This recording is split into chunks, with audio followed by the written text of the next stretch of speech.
Hey everyone, welcome back to the Visually Stunning Movie Podcast. I am Mark. That's Ryan. Hi, Ryan. Hi.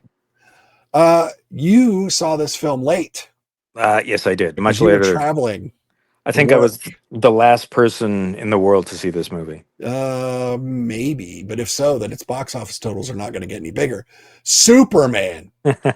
James Gunn's Superman. Yeah. I would say long gestating, but that's not true. Been on his plate since he took over at Warner Brothers. Yes. For DC. A lot of controversy coming into this one because everyone was like, David, who? Well, is sure. Superman? We, to be fair, we didn't know a particular Chris. Not that I remember this, but Christopher Reeves wasn't exactly a household name when he strolled into the suit either. So that is true. But we did have, Rachel Brosnahan and Nicholas Hoult, who we do know, love both. Miss Maisel's great. Nicholas Hoult, boy, he's a chameleon, isn't he?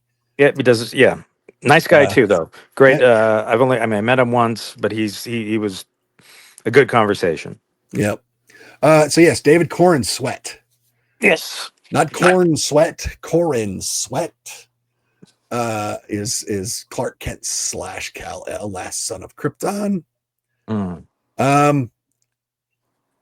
This is a James Gunn film from beginning to end. Can we agree on that before we go any further? 100%. 100%. This is a James Gunn film. Now, James Gunn has made some really good movies. Yes. Guardians 1, Guardians 2. It's a shame he never got around to making a third one. Slither. I heard he wanted to make a Suicide Squad movie, but I'm glad that didn't happen. Hey. He is also responsible for Peacemaker, which I'm not a fan of, but that's a story for another time. Generally speaking, he has taken lesser characters and made them palatable to wider audiences. Or unexpected characters. He has proven himself with outsiders. Yes.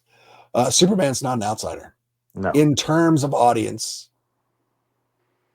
relationship. Superman is maybe the most inside outsider, if you will, in pop culture. Outsider being because he's from another freaking planet. Which does make him an alien. But which he never said, and it's just don't get me started on like controversy stuff. So you just saw it. Yeah. What were your expectations going in? And what was your general impressions coming out? Well, I expected a film that was going to be pretty optimistic, maybe too safe for its own good, but all things considered, maybe not a bad idea to play it safe. Right. Yeah, I think more than anything, I was just expecting a pleasant romp. That may not be necessarily exactly what I wanted, but that is definitely what I expected. Okay. So did you get a pleasant romp? For the most part, yes, I think so. Okay. And I don't even need you to expound on that because I can totally see how it can be called a pleasant romp. Yeah. My follow-up question to that will be, did Warner Brothers and DC need more than that in terms of a Superman movie? Or did they just need not to drop the ball? I would say they just needed to not drop the ball. Now, does that mean I got a movie that I was completely satisfied with? No, it does not. And it's funny because all the controversy, quote unquote, going in, you're going to have to really look for controversy to dig up controversy in this film. Yeah, but that kind of controversy, yes.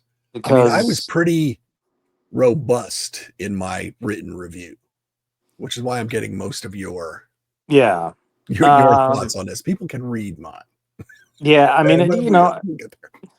I think that there's probably too much going on. Um, Superman probably deserved his own film. Right. We get a ton of other characters in this film. Yes. I am not bothered by the fact that we don't get the origin story. That's fine. Although we do get quite a bit of origin story to a certain extent. Right. But we Um, do not get we're putting we him in the capsule and shooting him no, to the we earth. And yeah, no. no, we get some stuff that yes, which is all in the comics. Not all of the comics, but it is Right. in the comics. That's not a new idea. So anyone who wants to freak out about that's not my Superman, well, that might just not be the one you read. Right. So I mean, that's that, and that gets really difficult with things like Superman because there have been so many versions of Superman in the comics, and in the movies and whatever, and a lot of us tend to gravitate toward either the one that we like the best or the very first one, and sometimes that's the same thing. But Yeah. a lot of times, um, our definitive is not necessarily the definitive. Correct. And is there a definitive Superman? And that's probably no. I don't know that there is an absolute definitive Superman. Cinematic Uh, Superman or comic or Superman. comic, or I think he's always going to be, you're going to like different things, different iterations of him for different reasons. And there are people who probably think Dean Cain was a great Superman. Never watched him. So I just have to take people's um word for that. But so I never watched the other Superman, uh Tyler so Hoechlin. yes, So I never watched him either. Some people so say he's great. he's yeah, I've only seen a little bit. I can tell you he's a nice guy. Oh, there you go. There you go. But I can also tell you Dean Cain's mostly a nice guy, even if we disagree on a lot of stuff. Um, anyway, so I guess my take on Superman was they played it safe. I didn't get a great movie. I got a good movie. Uh, I really would like Superman to have his own space to be able to work within, and you know, I guess if we're gonna touch on the fact that he's an outsider, well, let's look at that. We I don't think that's really explored here as much as I guess the controversy suggests, or in a way that I think hits really at home. I think it's that aspect's not Mhm. really much to get excited about. Right. Um, I don't know. I guess I didn't love it, and I know there are a lot of people who do, and Well, uh, I don't necessarily have issue with that. Um, I'm not in a rush to go see it again. Will I see it again? Yeah, probably. probably. Um, I can tell you my mother loved it. I can tell you that she loves the dog, Yeah, the um, dog. which not the best behaved dog, which to a certain degree is, yeah, that's a dog. As much Kind of. as much as we like to give cats a hard time, dogs really aren't always that well behaved, but No. that's okay. Anyway, and there was some fun there, I suppose, and then we get a little thing at the end with an introduction to another character, and we get a couple post credit scenes, a mid credit and a post credit that really Don't matter. no, they're just No. they're beats. They are just tiny things. Definitely not anything that um, is really probably going to be referenced at any point. So stay if you Right. want. Non consequential. Um, Well, Well, I don't okay. know. Yeah, I no, it's you mentioned that there's a lot of characters in there. It's the there's too thing that many. worked the best for me in this film was the Justice Gang. Well, yeah, but isn't that a different film? And yes, it is. For a film called Superman, it's absolutely a different film. And Um, I'm not going to say that the dynamics and things in that aren't interesting, but I think that's a different film. but even then, I was sad that Hot Girl was really just underutilized. Yes. Even though Isabella Merced is incredibly talented. Yeah, no, I think that's completely accurate. See, and so, but you might think that by me saying that I thought David Corn Sweat was not a good Superman, No, and but that's not true either. I would say that maybe we just didn't get enough of him. Yes, and my biggest problem in terms of that is that this is a James Gunnified Superman, Yeah. and in that everything in this film is a gag to James Gunn. He never goes dark, Pocket No. Universe No. notwithstanding. No, okay, that's okay. But Okay. and if he gets close to dark, he runs away. It's the same problem I had, and I said this in my review. It's the same problem I had with Thor: Love and Thunder. Taika Waititi is incapable of handling dark content, and he will go back to a cheap joke every time he gets close. Even if it's perfectly set up and it's teed up and it would be a beautiful thing and you can see how it should play out. Sure. He can't pull the trigger. Which is kind of strange because James Gunn should be able to do dark. Yes. That shouldn't be an issue. Now, did things get inside of his head? And was his intent to stray as far as he possibly could From the other thing? from the other thing? Yeah. And I do think that to an extent there is an overreaction. Yes. Much as there was an overreaction when they recut the original Suicide Squad to make Well, it funnier. yes, but I To try to make it funnier. I'm sorry. To have try to make it funnier. having not seen the original cut, and I know I'm Release the poking Ayers bear. cut. Yeah, I know. Anyway, I don't know if that movie worked anyway. Right. So yeah, well they tried to turn that into Guardians, Right. and then eventually it did become Guardians. In the one that he did. Oh yeah, that yes. one. I don't Yeah. get started. Anyway, yeah. But so that was my big hang up through the whole film was like I was waiting for James Gunn to not James Gunn this movie. Because the biggest reason I say that is not because I didn't enjoy Guardians 1 and Guardians 2. It's that he should not have been looking at it that he was making a Superman movie. He should have been looking at it as I am making the movie that is going to set up the rest of the Disney DC universe that I've been put in charge of, that I will not be directing every film for. And that's a problem because he has now set a tone, and it will by the last cameo roll into the next film. yeah, and I have to admit there was a point in the film where I said, okay, but how in the world does a Batman fit into this? A Batman could, but unfortunately it's Batman 66. Yeah. It's not the Batman. It's not the Dark Knight. It's not Batman and Robin. It's Batman 66. That's the Batman that fits in this. So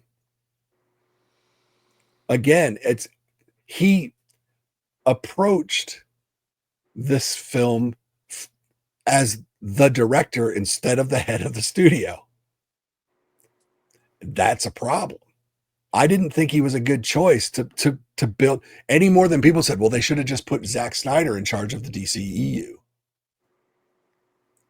But they didn't, because that's not what you needed. But you can't go the other way and then put, you can't have the emo kid in charge of your studio, but you can't have the class clown in charge of your studio either. Yeah. You have to find the kind of nerd that Kevin Feige used to be before he became Kevin Feige to run your universe. So that, again, that was my biggest sticking point. It's not that there's not parts in here that are incredible and neat to look at, and there's some cool characters, but my biggest problem is how this sets up everything going forward that's not going to be directed by James Gunn, because everything he has done to this point says that if Marvel has the Marvel method, this will all be done by the Gunn method. And I don't think that's necessarily a good thing. I just don't. And please prove me wrong, but I don't see it. And the other thing, I don't know if you heard this. I saw a thing today where they said they are now going to fast track a Wonder Woman movie. Oh, because we get Supergirl next year. I'm not sure what else they've got on tap, but they've said that they're going to fast track a Wonder Woman movie. And I think we all know that nothing bad can happen when you fast track a superhero movie and give it probably an unrealistic release date. Yeah. When you don't have a script or a star. They don't have a date yet, but I'm saying you can't. They could say, we're looking at it, we're going to bump it up on our priority list. But to use the phrase fast track, I don't think has ever ended well. Not usually, no. So I'm concerned by that. And I'm concerned, who are they going to get to play Wonder Woman? I have no idea. Whoever it is going to catch no end of shit. That's going to be, it doesn't matter who they cast. At this point, they might as well just cast Emma Stone as Wonder Woman, because she'll take it and not care what people say. But they won't. I mean, obviously I'm joking here, but they're going to pick someone and half the audience is going to hate it. So be deliberate. Yeah. That's be deliberate with what you're doing. And I don't know if he's capable of that as a studio head. Now, like I said, that's my biggest concern moving forward with this. Is like, what has he set up? So I don't know. Like I said, I didn't hate it at all. I thought it was fine. But then the liberties he took, he makes it dark and then jokes about it again. Yeah. It's like, I don't get it. I don't get it. Say what you want about Whedon's humor. He's not afraid to kill people, in disturbingly abrupt ways, which is dark. So I don't know. Hopefully he hears some feedback or some concern about that and maybe loosens up for the people that are coming after him. But yeah, it does not need to go Snyder dark. I'm not saying that at all. That's a little too dark. No, but I think it needs to have. It's got to be a balance. Yeah, I mean, here's the thing. I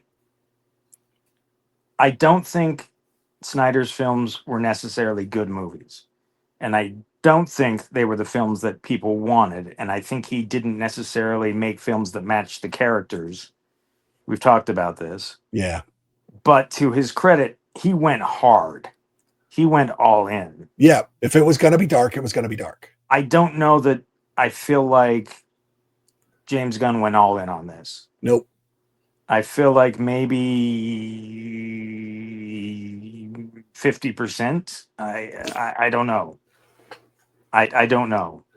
but it just doesn't completely. It's not a bold film. Let's put it that No, way. it is safe in many ways.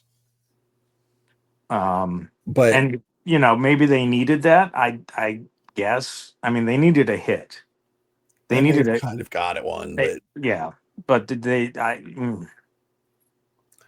I know we'll see what week 2 does. Well, and then interestingly, they get this weekend to run the box office.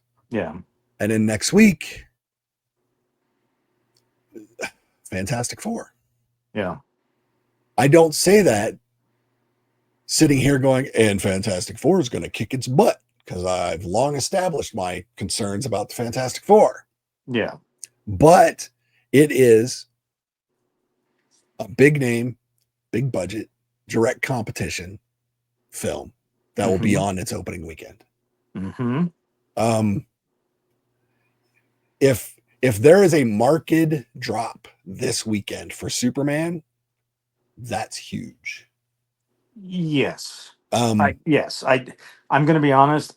I don't know that there is, but it does need to drop less than. It needs to be at least right around 50. 57's too much. Yeah. And anything over 50, the further you get away from 50, the worse that if they can hit 50, that's great. Anything lower than 50, that's phenomenal. Yeah. But yeah, no, it will be interesting.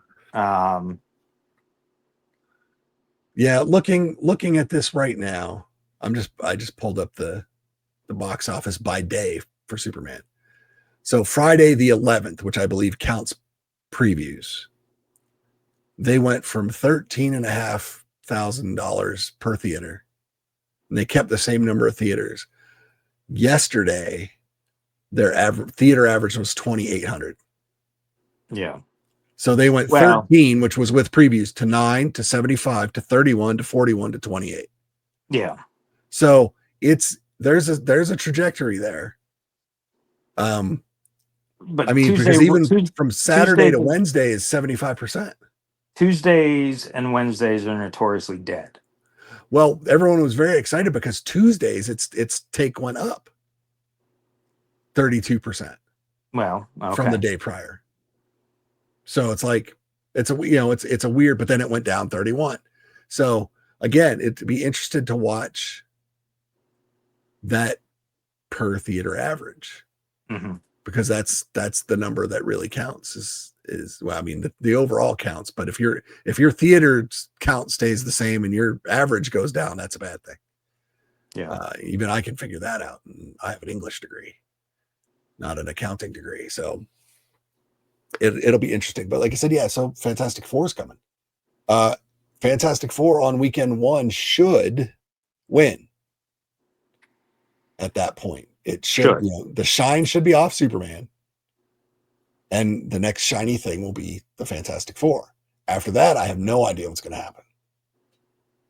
Because if Fantastic Four is good, it holds. And if it's not, again, we've had this discussion. I don't know what Marvel's going to do.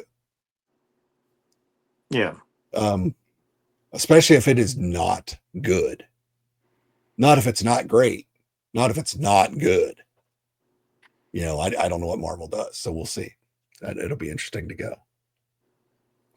But Superman is, I think it's too pretty a film. It's too safe, and it's too, I don't want to say too fun, because it's still a superhero movie. It can be fun, but it's too Gunn fun, I guess.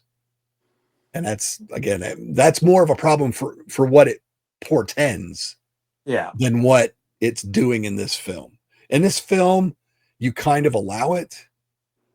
But because he's setting the tone as the studio head, I think you have to look at that.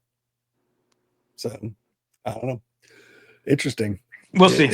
We will see. Just as we will see Fantastic Four next week and talk about that. But we have a couple more movies to talk about, things to talk about, which we will do soon. Superman is in theaters now. If you haven't seen it, it is not worth seeing. We are not saying that. No, I think no, and I think a lot of people will really like it. Yeah. I just think that I've got specific things that I would have liked, that there were opportunities missed. Let's put it Yes. that way. Yep. Yeah. And let us know what you guys think about it. Don't forget to like us, follow us on social media. Go to the website, vsmoviepodcast.com. Got links to all of our stuff there. We will be back with more films to talk about. But until we are, be good, stay safe. I am Mark. That is Ryan. Bye, Ryan. See ya. And we will talk to you all later. Bye-bye.